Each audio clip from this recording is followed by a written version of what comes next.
Salut à toutes et à tous, c'est Exalo sous un nouveau personnage que vous voyez présentement. Dans cette vidéo, je vais justement vous expliquer comment j'ai fait ce personnage et son décor dans Blender.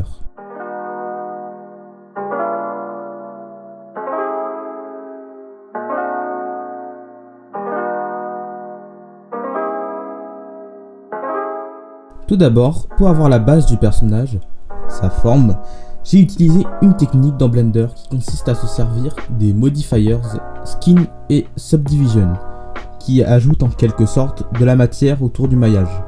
L'intérêt de cette technique est sa facilité, car en modélisant le corps avec celle-ci, on modélise aussi ses articulations en même temps, son squelette, ce qu'on appelle en 3D son rig. Je mettrai une vidéo tutoriel dans la description pour l'utilisation de cette technique. C'est la même vidéo que j'ai regardée pour apprendre cette méthode. Après avoir modélisé un corps plutôt convaincant, je l'ai dupliqué et modifié quelques proportions, notamment au niveau des bras et des jambes, pour avoir le modèle parfait. Ensuite, j'ai habillé mon personnage et pour le faire, j'ai un peu triché. En effet, j'ai repris le modèle de mon corps, que j'ai dupliqué, découpé en plusieurs parties pour avoir le pull, le pantalon, etc. Et j'ai utilisé sur chacun des découpages le modifier Solidify qui permet d'épaissir le modèle. Et voilà, j'avais des vêtements, mais sans texture. Donc, pour la texture des vêtements, j'ai utilisé une couleur unie et une normal map. Une normal map, c'est ce genre d'image qui s'affiche à l'écran et qui permet d'imiter un relief en manipulant son interaction avec la lumière. Alors, utiliser une normal map au lieu d'une image traditionnelle me permet d'avoir un résultat plus convaincant et plus personnalisable au niveau des couleurs, vu que rien n'est utilisé dans la couleur de base. Puis j'ai fait les cheveux en utilisant le simulateur de particules de Blender qui permet, comme son nom l'indique, de créer des systèmes de particules, mais aussi de l'herbe, des poils. Disons que ce sont des particules mais fixes et accrochées à une surface. Il me suffisait donc de modéliser une sorte de sphère allongée et de la mettre en particules sur une partie du crâne pour avoir des cheveux. Ensuite vient l'une des choses qui pour moi a été plutôt compliquée à faire, les expressions du visage.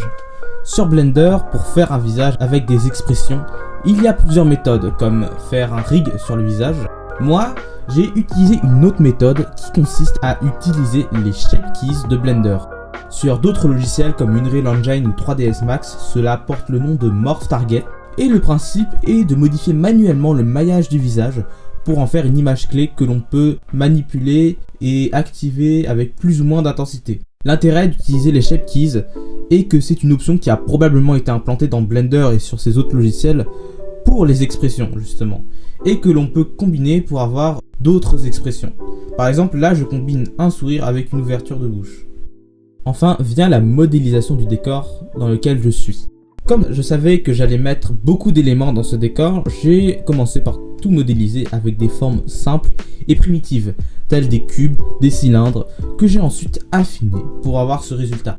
Aussi, pour les couleurs et les textures, j'ai utilisé des textures procédurales. C'est des textures générées par le logiciel qui sont assez simples elles aussi et assez primitives. On peut les modifier, les additionner entre elles et les agrandir à l'infini. L'intérêt est la personnalisation et la résolution infinie.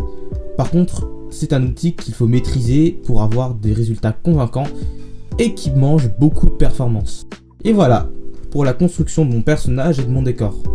Je sais que ce n'est pas parfait et qu'il y a encore des choses à corriger, mais la pratique m'a appris plein d'astuces et d'erreurs à ne pas reproduire. Et c'est quelque chose que je voulais vous partager. Merci d'avoir regardé la vidéo, n'hésitez pas à liker si vous l'avez aimé, à partager et à commenter. Et si ce que je fais généralement vous plaît, n'hésitez pas à vous abonner et à me suivre sur mes réseaux sociaux.